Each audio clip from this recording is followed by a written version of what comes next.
we've talked a lot about what it's like working with Schrader, but what's it like working with some of those other quarterbacks in the room, like Carlos Wilson? I mean, it's the first day, we really started working with Carlos, Dan, and all those guys. And I think they're just grown as players, and I'm comfortable with Schrader based off last season and all that. But, young guys going to step in, and we'll see what happens. You guys had 5 veteran offensive linemen for that goal line period with Bleichbank. What did that feel like, and what's the potential of that group compared to the last few years? Man, it felt good. Me being here, and last year we saw a lot of rotation inside, and just having those experienced guys inside really, it felt good. Having everybody healthy. We'll see if we can keep that going. Cross our fingers that everybody stay healthy, and we'll take it from there. The other thing I kind of noticed was, who was it, Mang?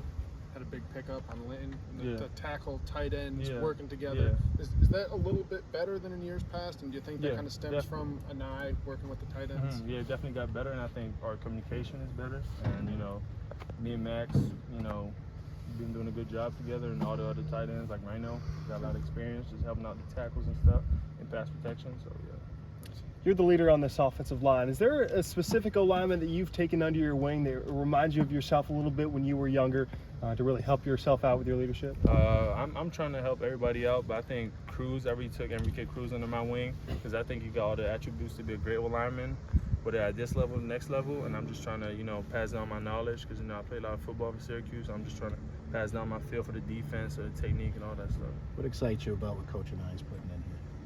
His energy and how balanced the offense is going to be next year, and it's going to open a lot of opportunities for us in offense. What's the next step for Sean Tucker in this offense? What can he bring that maybe he didn't last year? 2,000 yards. Let's go. Yeah. First day of camp, obviously the excitement's at an all-time high, but how do you curtail them knowing, you still got a month to play here before things get going for real? Wait, can you repeat that? How do you kind of keep level-headed knowing you still got a month? I know it's the first day of camp, but, keep these guys and be the leader out there.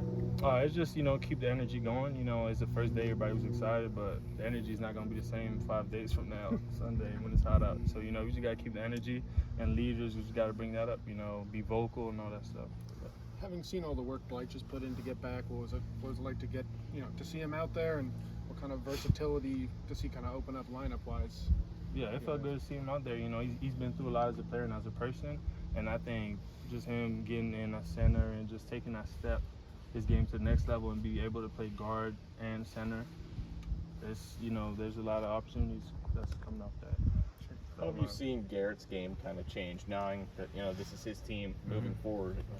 He took a lot of leadership. He's definitely more vocal on offense, and I feel like he got comfortable with our offense compared to last year, and he's more comfortable throwing the ball to our wide receivers. There'll be a connection. He build a connection with the O-line and the running backs, and we'll see. You know what I'm saying? A lot of people are going to be watching the D-line room, obviously, just replacing those guys. Obviously, this is only one day, but what growth have you seen from some of the younger guys over the course of the offseason? Man, they've been working their ass off, and I think they know they've seen as underdogs in this league. And I think Caleb put down his shoulder, put his chip on his shoulder, and really took the younger guys in.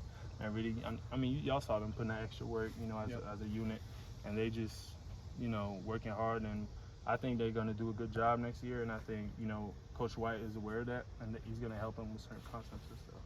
It seems like JT Gears is maybe one of the guys toward the top of that list. Anything in particular you see from him that might allow him to succeed early? He's got a full redshirt year. Yeah. I think compared to last year, he's more mature with his technique and physically too, and I think that's going to help him, coming down the stretch in the season. When you say more mature, what do you mean? Like as physically, he's more mature. Okay, just stronger. No, I wasn't talking about. I'm talking about I didn't know if it was like getting out of his gap kind of stuff, or like you know what I mean, like the mental maturity. Yeah, I don't know the defensive playbook. I just know like as a player, he's not as raw as he was last year, and he's more, his technique, his moves, and all that. They're better than they were in the past. Sure. Yeah. What kind of advantage is it that you know who QB1 is today versus last year when maybe it was still a bit of a competition? Everybody can get comfortable with Schrader, especially with the receivers. They can build a relationship early in camp compared to last year. And just being comfortable in the offense, and Schrader being a leader too is definitely going to help that. And as an offensive line, just having Schrader, playing with Zard out, every single game, every single practice is just, it pushes you to do more as O-line. You mentioned Enrique. What can you say overall about the young guys that came onto the team last year on the offensive line and maybe how they've matured up to this point? I think Kalen, he had to start early. Got thrown to the Bulls kind of early, and I think he just got better game by game. And I think spring ball he got better, cut his weight down a little bit so he can move better on his feet. And same thing with Enrique, he's just growing. He's growing still, but he got all the he got all the tools to be a great offensive line.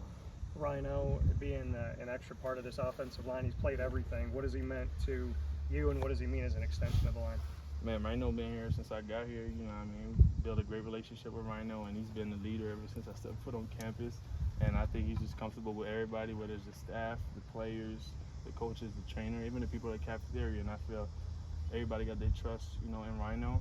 And you can see it, on film. He plays with his heart up, and it's Last two for Matthew. What should Syracuse fans expect out of the offensive line this year compared to last year? a lot more consistency compared to last year. I think we did a good job in the run game, but we got to do better in the passing game. Pass protection. I don't know where we at right now, but I think we're pretty low in the rankings, so we got to do better. When do you think you'll figure out where you guys are at in terms of that offensive line? Because I know it's only day one. How long does that usually take? What do you mean, like where we at? Where we're at? To figure out like the type of cohesiveness you have compared to last year and who you guys are as a unit. I think you build it throughout the season. I don't think there's a point where you're just like, oh, okay, I'm comfortable. I think you get comfortable, throughout camp and the season.